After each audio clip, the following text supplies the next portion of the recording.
Friends, मैं जयदीप कुशवाहा आप सभी का जेम क्लास में स्वागत करता हूं। आज हम पढ़ने वाले हैं मध्य प्रदेश की नदियों के संबंधित प्रश्नों के बारे में, जो कि मैं आप सभी को पहले ही मध्य प्रदेश की नदियों के बारे में सब कुछ पढ़ा चुका हूं। तो आज मैं आप सभी को उन प्रश्नों को लेकर आया हूं जो कि पुराने एग्ज़ाम्स में आ चुके हैं। जैसे हमारे MPPSC की बात करें या हमारे व्यापम की बात करें, तो मध्य प्रदेश की जो भी एग्ज़ाम हैं जिनमें मध्य प्रदेश पूछा जाता है, उनके मैंने आप सभी को क्वेश्चन जो पुराने पेपरों में आ चुके हैं उन सभी को लेकर आया हूँ। तो आज हम देखते हैं कि जो हमारा पहला प्रश्न है, हम सभी से पहले प्रश्न की बात करते हैं कि नर्मदा नदी की लंबाई कितनी है। नर्मदा नदी की लंबाई कितनी है? तो नर्मदा नदी की जो लंबाई है, ये सभी ऑप्शन किलोमीटर में दिए हुए हैं। किसमें? किलोमीटर में देखने को मिलेंगे। तो हमारी पहला जो ऑप्शन है वह है कि नर्मदा नदी की लंबाई 1070, 1213 किलोमीटर या 1312 किलोमीटर या फिर 1013 किलोमीटर। तो आप सभी को इनके आंसर कमेंट बॉक्स में बताते जाना है। जैसे हमारी जो नर्मदा नदी की लंबाई है वह कितनी है? हमारी 1312 किलोमीटर नर्मदा नदी की कुल लंबाई है। यदि आप सभी से एक और क्वेश्चन पूछेगा कि नर्मदा नदी की मध्य प्रदेश में लंबाई कितनी है, तो मध्य प्रदेश में हमारी 1077 किलोमीटर हमारे मध्य प्रदेश में नर्मदा नदी की लंबाई है। अब हम अपने अगले क्वेश्चन की ओर चलते हैं कि हमारा अगला क्वेश्चन क्या है। कि हमारा अगला क्वेश्चन है कि चंबल किसकी सहायक नदी है? चंबल नदी किसकी सहायक नदी है? तो आप हम देखते हैं क्या क्या ऑप्शन है। पहला ऑप्शन है यमुना की सहायक है, या हमारी गंगा नदी की सहायक नदी है, या फिर बेतवा की सहायक नदी है, और हमारा चौथा ऑप्शन है सिंधु नदी की सहायक नदी है। तो हम देखते हैं कि जो चंबल है वह है हमारी यमुना की सहायक नदी। इस प्रकार हमारी यमुना नदी प्रवाहित होती है, जो कि कहाँ जाकर मिलती है? हमारी यहाँ पर बहती है हमारी गंगा नदी, उसमें जाकर मिलती है कौन सी? यमुना। और यमुना की सहायक हमें देखने को मिलती है जो कि हमारी चंबल नदी देखने को मिलती है। अब हम आगे बढ़ते हैं हमारे अगले प्रश्न की ओर। हमारा अगला प्रश्न क्या है कि बेतवा नदी का उद्गम किस जिले से होता है? बेतवा नदी का उद्गम किस जिले से होता है?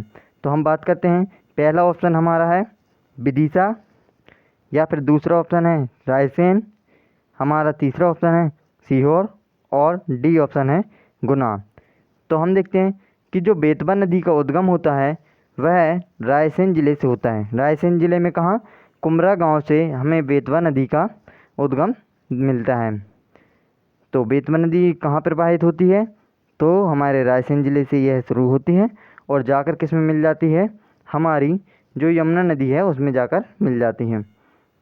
अब हम अगले प्रश्न की ओर बढ़ते हैं। तो हमारा अगला प्रश्न क्या है? हमारा अगला प्रश्न है कि जो दक्षिण की ओर प्रवाहित होने वाली नदी कौन सी है? वह नदी बताना है जो कि दक्षिण दिशा में प्रवाहित होती है। तो हम बात करते हैं, पहला ऑप्शन क्या है? पहला ऑप्शन है बेतवा नदी, दूसरा ऑप्शन है सोन नदी, सी ऑप्शन क्या है? चंबल नदी, और डी है वेनगंगा नदी। तो आप सभी को बताना है कि जो दक्षिण की ओर बहने वाली नदी कौन सी है। तो हमारा जो सही ऑप्शन है वह है वेनगंगा नदी। तो वेनगंगा नदी क्यों? क्योंकि हमारी चंबल नदी जो है वह भी उत्तर दिशा में प्रवाहित होती है, सोन नदी भी पूर्व दिशा की ओर, उत्तर पूर्व दिशा की ओर प्रवाहित होती है, और जो हमारी चंबल नदी है वह भी उत्तर दिशा में प्रवाहित होती है। पर हमारी जो वेनगंगा नदी है वह कुछ इस प्रकार दक्षिण दिशा में प्रवाहित होती है और जाकर किससे मिल जाती है? गोदावरी से जाकर मिल जाती है। तो अब हम आगे बात करते हैं हमारे अगले प्रश्न की ओर। हमारा अगला प्रश्न कौन सा है? प्रश्न नंबर 5। तो हम इसकी बात करते हैं कि जो निम्न में से कौन सी नदी पश्चिम की ओर प्रवाहित होती है? पश्चिम की ओर प्रवाहित होने वाली नदी बताना है जो पश्चिम दिशा में प्रवाहित होती है। ए ऑप्शन है ताप्ती नदी, बी क्या है? हमारी नर्मदा नदी, सी है सोन, और डी ऑप्शन है ए और बी दोनों। तो हम बात करते हैं कि जो हमारी ताप्ती नदी है, ताप्ती नदी किस दिशा में प्रवाहित होती है? यह भी पश्चिम दिशा में प्रवाहित होती है। और हमारी जो नर्मदा नदी है वह भी पश्चिम दिशा में हमें प्रवाहित होती हुई दिखती है। पर हमारी जो सोन नदी है वह उत्तर पूर्व दिशा में प्रवाहित होती है। तो इस प्रकार कौन सा आंसर हमारा सही होगा? हमारा ऑप्शन डी बिल्कुल सही है। अब हम आगे बात करते हैं, हमारे अगले प्रश्न की ओर बढ़ते हैं। अगला प्रश्न है कि क्षिप्रा नदी का उद्गम कहाँ से होता है? क्षिप्रा नदी के उद्गम की यदि हम बात करें तो क्षिप्रा नदी का उद्गम होगा किससे? पहला ऑप्शन है काकराबेड़ी पहाड़ी इंदौर, दूसरा ऑप्शन है मऊ इंदौर, और तीसरा ऑप्शन है हमारा बागली देवास, या फिर डी ऑप्शन है आष्टा सीहोर। तो हम देखते हैं कि जो हमारी बेतवा नदी का उद्गम है, जो हमारी क्षिप्रा नदी का उद्गम होता है कहाँ से? काकराबेड़ी पहाड़ी इंदौर से। तो हम देखते हैं जी महू से कहाँ कौन सी नदी का उद्गम होता है? यदि हम बात करें कि महू इंदौर से होता है हमारी चंबल नदी का उद्गम, और यदि हम बागली देवास की बात करें तो यहाँ से हमारी होता है काली सिंध नदी का उद्गम, और आष्टा सीहोर से हमारी पार्वती नदी का उद्गम होता है आष्टा सीहोर से। अब हम अगले प्रश्न की ओर बढ़ते हैं। अगला प्रश्न क्या है कि जो खान नदी है वह किसकी सहायक नदी है? हमारी चंबल नदी की, क्षिप्रा नदी की, या फिर नंबर सी काली सिंध की, या हमारा ऑप्शन डी है यमुना नदी की। तो हमें जो खान नदी है वह किसकी सहायक नदी है? तो हमारा जो ऑप्शन भी है वह बिल्कुल सही है, क्षिप्रा की। तो जो खान नदी है, खान नदी पर कौन सा शहर हमें देखने को मिलता है? खान नदी पर स्थित है इंदौर शहर। इंदौर शहर खान नदी पर स्थित है, और मैंने आप सभी को बताया था कि जो खान नदी है वह इंदौर शहर के प्रदूषण को या फिर जो कारखानों से हुए निकले मलबे को ले जाकर क्षिप्रा नदी में प्रवाहित कर देती है, जिससे हमारी जो क्षिप्रा नदी है उसका पानी गंदा हो जाता है और इसमें प्रदूषण की समस्या देखने को मिलती है। तो अब हम अगले प्रश्न की ओर बढ़ते हैं। हमारे क्या है? हमारा आठवां प्रश्न है कि किस नदी का प्राचीन नाम बेत्रवती है? केन नदी का, ऑप्शन बी टोंस नदी का, और जो सी है वह बेतवा नदी का, या फिर ऑप्शन डी वेस नदी का। तो जो बेत्रवती नाम है वह किस नदी का देखने को मिलता है? तो हमारा ऑप्शन सी बिल्कुल सही होगा, बेतवा नदी का। बेतवा नदी का नाम हमें जो है बेत्रवती देखने को मिलता है, जो कि जिसका उद्गम कहाँ से होता है? रायसेन जिले के कुमरा गांव से। अब हम आगे बढ़ते हैं हमारे अगले प्रश्न की ओर। अगला प्रश्न क्या है कि जो माही नदी है उसका उद्गम कहाँ से होता है? अमरकंटक से, ऑप्शन बी है महू इंदौर से, या फिर ऑप्शन डी है मिंडा गांव धार से, या ऑप्शन डी है जो है बागली देवास से। यदि हम माही नदी के उद्गम की बात करें तो माही नदी का जो उद्गम है वह होता है मिंडा गांव धार से। मिंडा गांव धार जो कि माही नदी का उद्गम स्थल है। महू इंदौर से किस नदी का उद्गम होता है? तो महू इंदौर से हमें देखने को मिलता है चंबल नदी का उद्गम। यदि हम अमरकंटक की बात करें कि अमरकंटक से किस नदियों का उद्गम होता है, तो यहाँ से 3 नदियों का उद्गम होता है। कौन कौन सी? सोन, हमारी नर्मदा नदी, सोन नदी, और यहाँ पे देखने को मिलेगा जोहिला नदी का उद्गम। तो ये 3 नदियों का उद्गम होता है अमरकंटक से। बागली देवास से हमारी किस नदी का उद्गम होता है? तो हमारी पार्वती, हमारी जो काली सिंध नदी है उसका उद्गम होता है बागली देवास से, काली सिंध नदी का। अब हम अगले प्रश्न की ओर बढ़ते हैं कि जो अगला प्रश्न है कि उर्मिल किसकी सहायक नदी है? उर्मिल नदी किस नदी की सहायक नदी है?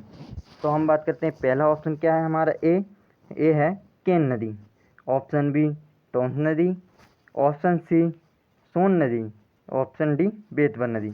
तो उर्मिल किसकी सहायक नदी? तो उर्मिल नदी जो है हमारी केन नदी की सहायक नदी है। तो यह किस प्रकार प्रवाहित होती है? केन नदी कुछ इस प्रकार प्रवाहित होती है, और हमारी जो उर्मिल नदी है वह केन नदी की सहायक नदी है।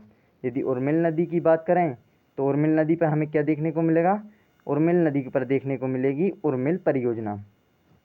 अब हम आगे बात करते हैं कि जो हमारा अगला प्रश्न है वह है कुलबेहरा नदी किसकी सहायक नदी है? कुलबेहरा नदी किसकी सहायक नदी है? कान्हा नदी की, ऑप्शन बी है पेंच नदी की, ऑप्शन सी है वैनगंगा नदी की और ऑप्शन डी है केन नदी की। तो जो हमारी कुलबेहरा नदी है वह है हमारी पेंच नदी की सहायक। किसकी? पेंच नदी की सहायक हमें देखने को मिलेगी कुलबेहरा नदी। अब यदि हम कुलबेहरा नदी की बात करें कि यह किस जिले में प्रवाहित होती है, तो यह प्रवाहित होती है हमारे छिंदवाड़ा ज़िले में।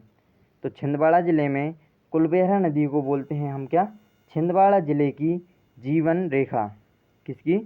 छिंदवाड़ा ज़िले की जीवन रेखा कौन सी नदी को कहते हैं? तो कुलबेहरा नदी को कहते हैं छिंदवाड़ा ज़िले की जीवन रेखा। अब हम आगे बात करते हैं कि जो कोलार नदी है, कोलार नदी किसकी सहायक नदी है? तो हमारी जो कोलार नदी है वह है सहायक नदी हमारी ऑप्शन ए नर्मदा की, ऑप्शन बी ताप्ती नदी की, ऑप्शन सी है वैनगंगा की, या ऑप्शन डी है बेतवा की। तो जो हमारी कोलार नदी है वह है हमारी नर्मदा की सहायक नदी। कोलार नदी पर ही हमें कोलार बांध देखने को मिलेगा, जो किस ज़िले में हमें देखने को मिलेगा? सीहोर ज़िले में। अब हम अपने अगले प्रश्न की ओर बढ़ते हैं कि हमारा अगला प्रश्न कौन सा है। अगला प्रश्न है कि कौन सी नदी मध्य प्रदेश और उत्तर प्रदेश की सीमा बनाती है? मध्य प्रदेश और उत्तर प्रदेश की सीमा बनाने वाली नदी। ऑप्शन ए है बेतवा नदी, ऑप्शन बी है चंबल नदी, ऑप्शन सी है केन नदी, या ऑप्शन डी सोन नदी। तो हमारे इस प्रश्न का जो आंसर है वह है बेतवा नदी। बेतवा नदी जो कि मध्य प्रदेश और उत्तर प्रदेश के मध्य सीमा बनाती है।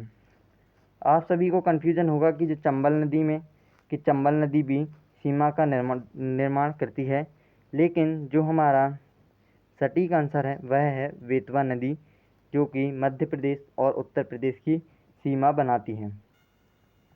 अब हम आगे बढ़ते हैं हमारे अगले प्रश्न की ओर कि जो माही नदी किस आकार में प्रवाहित होती है?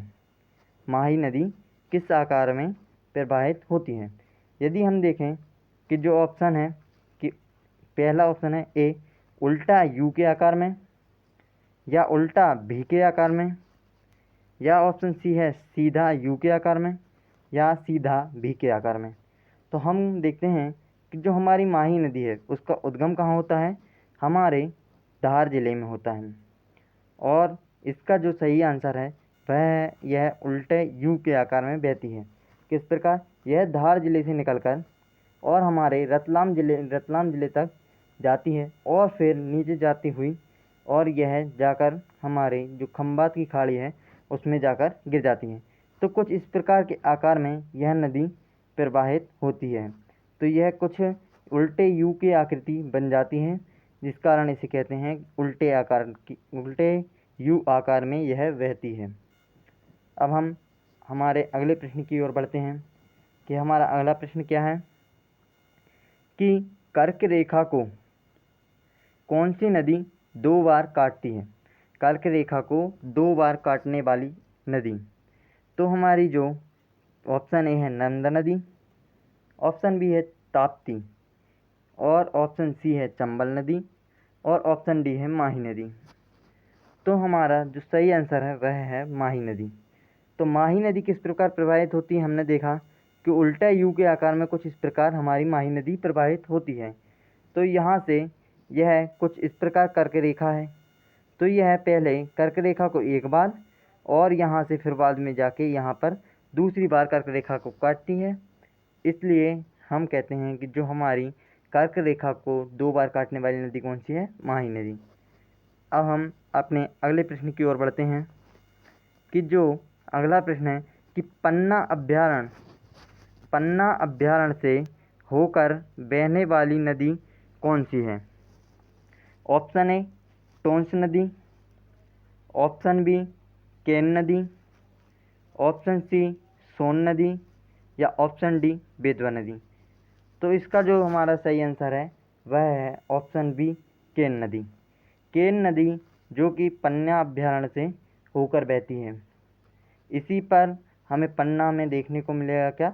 पांडव जलप्रपात, और यहीं पर हमें देखने को मिलेगा पन्ना अभ्यारण्य, यहीं पर देखने को मिलेगा हमें गगऊ बांध। तो हम अगले प्रश्न की ओर बढ़ते हैं। हमारे प्रश्न है अंगाल कि ओरछा अभ्यारण्य की जीवन रेखा किस नदी को ओरछा अभ्यारण्य की जीवन रेखा नदी कहते हैं? जीवन रेखा किस नदी को कहते हैं? तो जो है ऑप्शन हमारा ए बेतवा नदी, ऑप्शन बी दसान नदी, ऑप्शन सी जामनी नदी और ऑप्शन डी केन नदी। तो इसका जो सही आंसर है ऑप्शन सी जामनी नदी। जामनी नदी जो कि हमारे ओरछा अभ्यारण्य की जीवन रेखा कही जाती है। यदि आप सभी को कन्फ्यूजन होगा बेतवा नदी में, बेतवा नदी से जो प्रश्न बनता है वह बनता है कि जो बेतवा नदी है वह ओरछा अभ्यारण्य से होकर बहती है। लेकिन यदि देखें कि ओरछा अभ्यारण्य की जीवन रेखा किस नदी को कहते हैं, तो जामनी नदी को कहते हैं ओरछा अभ्यारण्य की जीवन रेखा। अब हम आगे बढ़ते हैं हमारे अगले प्रश्न की ओर कि ओरछा अभ्यारण्य से होकर बहने वाली नदी कौन सी है? तो ऑप्शन ए है बेतवा नदी, ऑप्शन बी है केन नदी, ऑप्शन सी है टोंस नदी या ऑप्शन डी है सोन नदी। यह सोन है, सोन नदी। अब हम इसकी बात करते हैं कि ओरछा अभ्यारण्य से होकर बहने वाली नदी, तो इसका सही आंसर है ऑप्शन ए बेतवा नदी, जो कि ओरछा अभ्यारण्य से होकर बहती है। यदि पूछे कि जीवन रेखा तो कौन सी है हमारी? जामनी नदी, और होकर बहने वाली नदी तो हमारी बेतवा नदी। अब हम अगले प्रश्न की ओर बढ़ते हैं कि अगला प्रश्न है कि जोवट परियोजना किस नदी पर स्थित है? जोवट परियोजना किस नदी पर स्थित है? ऑप्शन ए है माही नदी, ऑप्शन बी हमें देखने को मिलेगा कौन सा हमारा? ऑप्शन बी है बेनगंगा नदी, ऑप्शन सी है हथनी नदी और ऑप्शन डी है हिरण नदी। तो जो हमारा सही आंसर है वह है सी, ऑप्शन सी हथनी नदी। हथनी नदी पर हमें जोवट परियोजना देखने को मिलेगी। जोवट परियोजना किस जिले में देखने को मिलेगी? तो यह झाबुआ जिले में देखने को मिलेगी जोवट परियोजना। और हथनी किसकी सहायक नदी है? तो हमारी इस प्रकार नर्मदा नदी बहती है और यह हथनी नदी हमारी नर्मदा नदी की सहायक नदी है। अब हम आगे बढ़ते हैं हमारे अगले प्रश्न की ओर कि तवा नदी किसकी सहायक नदी है? तवा नदी किसकी सहायक नदी है? तो हमारी जो तवा नदी है ऑप्शन है ए नर्मदा की, ऑप्शन बी है ताप्ती नदी की, ऑप्शन सी है बेतवा की या ऑप्शन डी है चंबल नदी की सहायक नदी है। तो यदि हम तवा नदी की बात करें तो यह है हमारी नर्मदा नदी की सहायक नदी है। यह कहाँ जाकर नर्मदा में मिलती है? तो यह बांद्रा भान घाट पर या बांद्रा भान नामक स्थान पर यह जाकर नर्मदा नदी में मिल जाती है। और तवा नदी पर हमें देखने को मिलेगा तवा बांध। और तवा नदी के उद्गम की यदि हम बात करें तो इसका पचमढ़ी की पहाड़ियों से, महादेव पर्वत की पहाड़ियों से इसका उद्गम होता है और यह जाकर मिल जाती है नर्मदा नदी में और यह होशंगाबाद जिले में प्रवाहित होती है। अब हम आगे बात करते हैं हमारे अगले प्रश्न की ओर बढ़ते हैं कि हमारा जो अगला प्रश्न है कि सहस्त्रधारा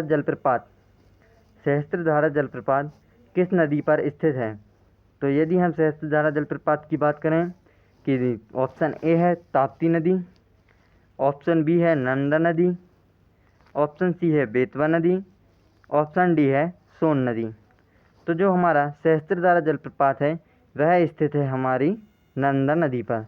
तो यह हमें किस जिले में देखने को मिलेगा सहस्त्रधारा जलप्रपात? तो यह देखने को मिलेगा खरगोन जिले में महेश्वर में देखने को मिलेगा सहस्त्रधारा जलप्रपात। अब हम अगले प्रश्न की ओर बढ़ते हैं कि पांडव जलप्रपात कहाँ स्थित है? पांडव जलप्रपात कहाँ स्थित है? तो इसकी हम बात करें तो यह ऑप्शन हमारे हैं कि option A Pachmarhi, option B है महू, ऑप्शन सी है सतना या ऑप्शन डी है पन्ना। तो पांडव जलप्रपात की यदि हम बात करें तो पांडव जलप्रपात स्थित है हमारे पन्ना में, ऑप्शन डी बिल्कुल राइट है। यदि हम बात करें पचमढ़ी से, यदि पूछा जाए कि पचमढ़ी में क्या है, तो पचमढ़ी में है पांडव की गुफाएं। पांडव की गुफाएं हमें देखने को मिलेंगी पचमढ़ी में। और जो पांडव जलप्रपात है वह देखने को मिलेगा पन्ना जिले में। तो अब हम अगले प्रश्न की ओर बढ़ते हैं। हमारे अगला प्रश्न क्या है? अगला प्रश्न है कि संजय राष्ट्रीय उद्यान से प्रवाहित होने वाली नदी कौन सी है? तो जो हमारी ऑप्शन ए है सोन नदी, ऑप्शन बी है नर्मदा नदी, ऑप्शन सी है टोंस नदी, या ऑप्शन डी चंबल नदी। तो जो हमारे संजय राष्ट्रीय उद्यान से प्रवाहित होने वाली नदी है वह है ऑप्शन ए, बिल्कुल सही, सोन नदी। तो जो सोन नदी है वह संजय राष्ट्रीय उद्यान से होकर प्रवाहित होती है। तो संजय राष्ट्रीय उद्यान कहाँ पर देखने को मिलेगा हमें? तो यह हमें हमारे सीधी ज़िले में यह देखने को मिलेगा। और इसी को जो हमारा छत्तीसगढ़ वाला क्षेत्र है, छत्तीसगढ़ में इसे किस नाम से जानते हैं? गुरु घासीदास राष्ट्रीय उद्यान के नाम से यह जाना जाता है। तो अब हम हमारे अगले प्रश्न की ओर बढ़ते हैं। हमारा अगला प्रश्न है कि गांधी सागर बांध किस नदी पर स्थित है? तो ऑप्शन ए है चंबल नदी, ऑप्शन बी है गंगा नदी, ऑप्शन सी है नर्मदा नदी, या ऑप्शन डी क्षिप्रा नदी। इन सभी क्वेश्चनों का आंसर आप सभी को कमेंट बॉक्स में बताते जाना है। तो हमारा जो इसका आंसर है कि गांधी सागर बांध किस नदी पर स्थित है, तो वह है हमारी चंबल नदी पर स्थित। तो हमें यह किस ज़िले में देखने को मिलेगा? तो गांधी सागर बांध की यदि हम बात करें तो यह हमें मंदसौर ज़िले में देखने को मिलेगा। अब हम हमारे अगले प्रश्न की ओर बढ़ते हैं कि अगला प्रश्न क्या है? अगला प्रश्न है कि मध्य प्रदेश का सबसे बड़े नदी अफवाह तंत्र कौन सा है? मध्य प्रदेश का सबसे बड़ा नदी अफवाह तंत्र कौन सा है? तो जो ऑप्शन ए है नर्मदा नदी अफवाह तंत्र, ऑप्शन बी है गोदावरी नदी अफवाह तंत्र, या ऑप्शन सी है गंगा नदी अफवाह तंत्र, या ऑप्शन डी है हमारा ताप्ती नदी अफवाह तंत्र। तो जो हमारा इसका सही आंसर है वह है ऑप्शन सी गंगा नदी अफवाह तंत्र। तो आप सभी को इसमें कन्फ्यूज़न होगा कि जो नर्मदा नदी अफवाह तंत्र है वह आंसर क्यों नहीं? कि जो नर्मदा नदी अफवाह तंत्र वह है क्योंकि नर्मदा नदी मध्य प्रदेश के मध्य से होकर बहती है। लेकिन जो हमारे मध्य प्रदेश की अधिकांश नदियां हैं वह उत्तर दिशा में प्रवाहित होती हैं, जैसे हमारी चंबल नदी, बेतवा नदी, सिंध नदी, केन नदी, ये सभी उत्तर दिशा में जाकर प्रवाहित होती हैं। और यह जाकर मिल जाती हैं कुछ नदियां यमुना में, यमुना जो कि हमारी गंगा नदी की सहायक नदी है। और जो उत्तर की ओर प्रवाहित होने वाली नदियां हैं वह जाकर मिलती हैं गंगा नदी में, और यह गंगा नदी अफवाह तंत्र का हिस्सा है। इसलिए जो मध्य प्रदेश का सबसे बड़ा अफवाह तंत्र है वह है गंगा नदी अफवाह तंत्र। तो हमारे क्वेश्चन यदि आप सभी को अच्छे लगे हों तो आप सब चैनल को लाइक करें, शेयर करें एंड सब्सक्राइब करें। और इससे आगे के हम क्वेश्चन हमारे अगले वीडियो में लेकर आएंगे। Thank you.